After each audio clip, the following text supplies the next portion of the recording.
নমস্কার, জয় মা তারা। আমি অ্যাস্ট্রো হিমাংশু ভাগ্যের দুয়ার থেকে আপনাদেরকে জানাই আন্তরিক শুভেচ্ছা, ভালোবাসা।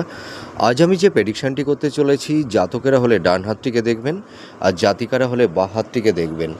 আপনারা দেখতে পাচ্ছেন এই যে এটা হচ্ছে আমাদের আয়ুরেখা, এটাকে লাইফ লাইন বলা হয়।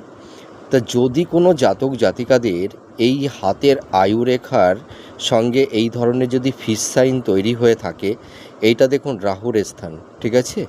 এই রাহুর স্থানের সামনের দিকে আয়ুরেখাতে যদি এই ধরনের ফিস সাইন হয়ে থাকে, তাহলে এই সব জাতক জাতিকাদের আকস্মিকভাবে, অর্থাৎ এদের কোনো না কোনো সময়ে এদের জীবনের ভাগ্যের পরিবর্তন ঘটবেই। সেটি হয়তো ৩৫ বছরও হতে পারে, ৪০এও হতে পারে, আবার ৪৫ বছর বয়সেও হতে পারে, ঠিক আছে? কিন্তু হবেই।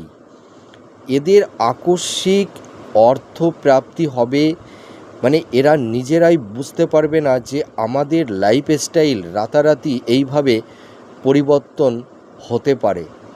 এই সব জাতক জাতিকাদের যদি এই হাতের আয়ুরেখার এই রাহুর স্থানে এই ধরনের ফিস সাইন থাকে, এদের জীবনে একদিন না একদিন প্রচুর অর্থ আসবেই। আর এখানে দেখুন এই যে হাতের আয়ুরেখার দেখুন এই যে কেতুর স্থানে, মানে এই নিচের দিকে যদি কোনো জাতক জাতিকাদের ফিস সাইন থেকে থাকে, এই একই শুভ ফল দিয়ে থাকে।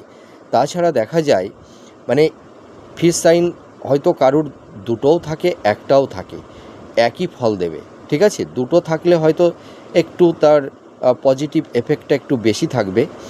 আর এই কেতুর স্থানে যদি এই ধরনের ফিস সাইন থাকে, তাদের জীবনে তো অর্থ, নাম, যশ, খ্যাতি একদিন না একদিন তো আসবেই, ঠিক আছে? তাছাড়া দেখা যায় এদের বিদেশ থেকেও অর্থ উপার্জন হয়ে থাকে, বৈদেশিক মুদ্রা বা অর্থ প্রাপ্তিও এরা করে থাকে। আবার অনেক সময় এদের বিদেশ যাত্রারও যোগ তৈরি হয়, কর্মসূত্রে, শিক্ষাসূত্রে। আপনারা মিলিয়ে দেখুন এই প্রেডিকশানটি কতটা ম্যাচ করছে। নমস্কার, জয় মা তারা।